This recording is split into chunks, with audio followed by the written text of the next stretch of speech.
सबसे पहले तो आज महाराष्ट्र के डिप्टी सीएम जिनकी एक दुर्घटना में, एक हादसे में दर्दनाक मृत्यु हुई है, मैं उन्हें श्रद्धासुमन अर्पित करता हूं।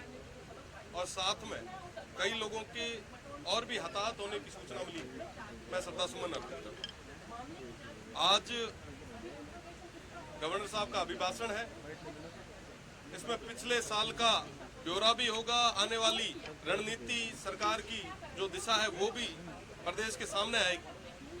पर सबसे बड़ा विषय है कि पिछले कुछ दिन पहले ओमार सीट का एक प्रकरण लंबे समय तक चला भी है, आए दिन न्यूज़पेपर्स में छपा भी है, इलेक्ट्रिक मीडिया ने अच्छे से चलाया भी है।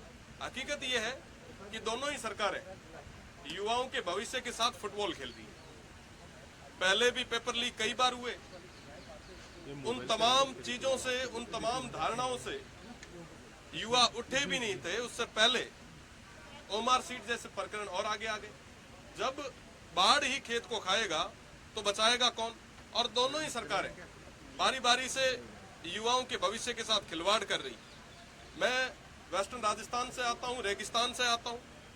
वहां कहा जाता है कि घी ढुड़े तो बनाई ढुड़े, पानी नहीं ढुड़े। आज के समय में पूरे प्रदेश में पानी को लेके हाहाकार मचा है। जेजेएम की मैं अगर बात करूं तो जेजेएम में हम 32वें नंबर पे है, हमारा जो स्टेट है वो 32वें नंबर पे है। और उसमें भी अगर मैं स्टेट की बात करूं तो बाड़मेर सबसे आखिरी में।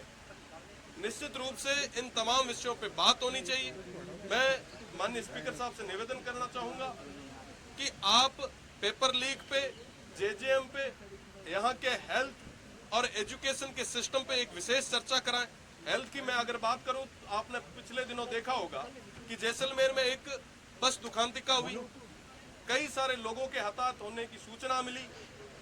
बर्निंग यूनिट तक बाड़मेर, जैसलमेर जो सबसे ज्यादा रेवेन्यू देता वहां पे नहीं है। आज के समय में ट्रॉमा सेंटर की अगर हमारी बात करूं तो सबसे बुरे हाल है। अगर मैं बाड़मेर, जैसलमेर के पर्यावरण की बात करूं तो ओरण, गोचर और खेजड़ियों को पूरी तरीके से डिस्ट्रॉय किया जा रहा है। पर अभी तक प्रदेश की सरकार का कोई स्पष्ट रुख अभी तक सामने नहीं आया। कई हमारे जो युवा साथी हैं वो जैसलमेर से जयपुर तक पद यात्रा कर रहे हैं। आखिर ये जरूरत क्यों पड़ी? दोनों ही सरकारें बारी बारी से कहीं ना कहीं युवाओं के साथ में, वंचितों के साथ, शोषितों के साथ अत्याचार कर रही है और अभी तक मुद्दों की बात करने के लिए दोनों तैयार नहीं है। मुझे लगता है कि इस सदन में अगर मुद्दों पे बात होगी तो निश्चित रूप से प्रदेश की जनता को उसका फायदा मिलेगा। धन्यवाद।